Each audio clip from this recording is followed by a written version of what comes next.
পানীত পৰিলে নাইবা পাহাৰৰ পৰা পৰিলে সেনেকুৱা ঢেৰ কেছ শুনিছে আৰু তেনেকুৱা ঢেৰ এক্সিডেণ্টো হৈছে। হেল্ল' ফ্ৰেণ্ডছ, কি খবৰ? আশা কৰোঁ আপোনালোকৰ ভালেই চাগে। বৰষুণ পৰি থকাৰ কাৰণে অলপ দেৰিলৈকে হোৱা হ'ল আজিৰ ভিডিঅ'টো ৰিচেণ্টলি হৈ যোৱা ঘটনা এটাৰ ওপৰত বনাবলৈ গৈ আছোঁ। যিহেতু ঝৰ্ণা বিচাৰি এনেকুৱা গৰমৰ ছিজনত এটা পৰিয়াল মহাৰাষ্ট্ৰৰ এটা পৰিয়াল পানীত উটি গৈ মৃত্যুমুখত পৰিবলগীয়া হ'ল। যিহেতু চাহ লগত খাবলৈ আপোনাৰ ৰিং পাপৰ কেইটামান ভাজি লৈছিলোঁ। ৰিং পাপৰ কেইটা দেখি ৰাতিপুৱা এনেকৈ yellow' green and pink colour এনেকৈ দেখি মেলি চাহ খোৱাৰ মজা। চাউণ্ডটো আপোনালোকে শুনিব নেকি? নাই নুশুনিলেও মই শুনাম।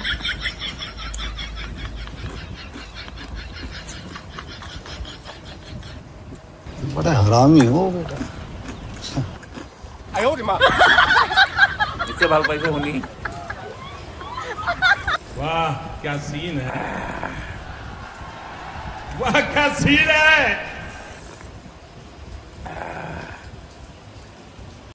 চাহ খোৱা অলৰেডি হৈ গ'ল। এতিয়া ভাইটি এজনৰ লগত এঠাই পাওঁগৈ। যিহেতু ভাইটিজন বাছাৰত থাকে আৰু বাছে বহুত দিন হ'ল বোলে ধেমাজিত ভাল লোকেশ্যন এটা যোৱা নাই, সেইকাৰণে আজি তাক লৈ পেলাই অকণমান ফুৰিব যাওঁ। এয়া দেখিছে আমি লোকেশ্যন পাই গ'লোঁ। আমাৰ ধেমাজি মানুহখিনি চিনি পায় এই জেগাটো, কিন্তু মোৰ ভাইটিজনে বহুত দিনৰ পিছত এই জেগাটোলৈ আহিছোঁ বুলি কৈছে, সেইকাৰণে তাক দেখাবলৈ কাৰণে লৈ অহা হ'ল। মেইনলি লোকেশ্যনটোলৈ আহিছোঁ যেতিয়া ৰিল এটামান বনাই লওঁ বুলি ভাবি সেইকাৰণে বনাই লৈছোঁ। আচ্ছা, তাকে বুলি আপোনালোকে বেয়া চাই নাপাব আৰু।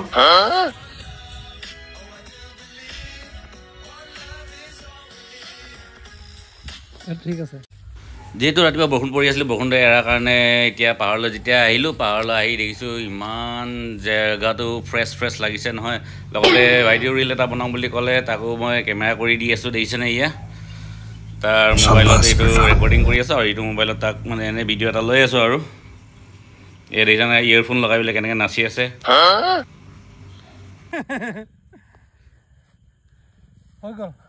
বাকীটো আপোনালোকে জানেই মোৰ প্ৰিয় খাদ্য, মোৰ প্ৰিয় স্নেক্স আপোনাৰ বাদাম আৰু মগু থাকিবই সদায়। আচ্ছা, এয়া দেখিছে কিমান ধুনীয়া লাগিছে, ধুনীয়া বতাহ মাৰি আছে। লগতে আকৌ এটা ৰিল বনাই আছোঁ। ৰিল বনাই থাকোঁতে ঘপকনে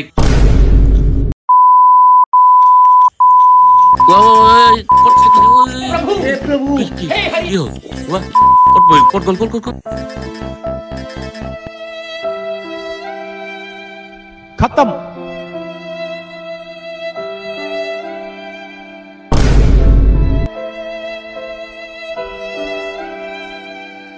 टाटा गुड बाय गया। বাকী একো নাই, মই ঠিকেই আছোঁ। খালি আপোনালোকক অকণমান সজাগতা মেছেজ এটা দিবলৈ কাৰণে ভিডিঅ'টো বনাইছিলোঁ। খালি এনেকুৱা পাহাৰৰ কিনাৰত নাইবা মথাউৰিৰ কিনাৰত নাইবা আপোনাৰ নদীৰ কিনাৰত এইবিলাক ৰিল নবনাব। আপোনালোকে নিজত হয়তো বহুত এনেকুৱা কেছ শুনিছে চাগে, যে চেলফি মাৰিব গৈ বোলে পানীত পৰিলে নাইবা পাহাৰৰ পৰা পৰিলে সেনেকুৱা ঢেৰ কেছ শুনিছে আৰু তেনেকুৱা ঢেৰ এক্সিডেণ্টো হৈছে। সেইকাৰণে এটা চিম্পল সজাগতা মেছেজ এটা দিবলৈ চেষ্টা কৰিলোঁ। আশা কৰোঁ আপোনালোকে ভাল পাব। বাই। যিহেতু ৰাতি হ'ল, এতিয়া আমিও যাওঁ। বাকী আপোনালোকক পুনৰ নতুন ভিডিঅ' এটা লগ পাম বুলি আশা ৰাখিলোঁ। আজিলৈ বাই বাই।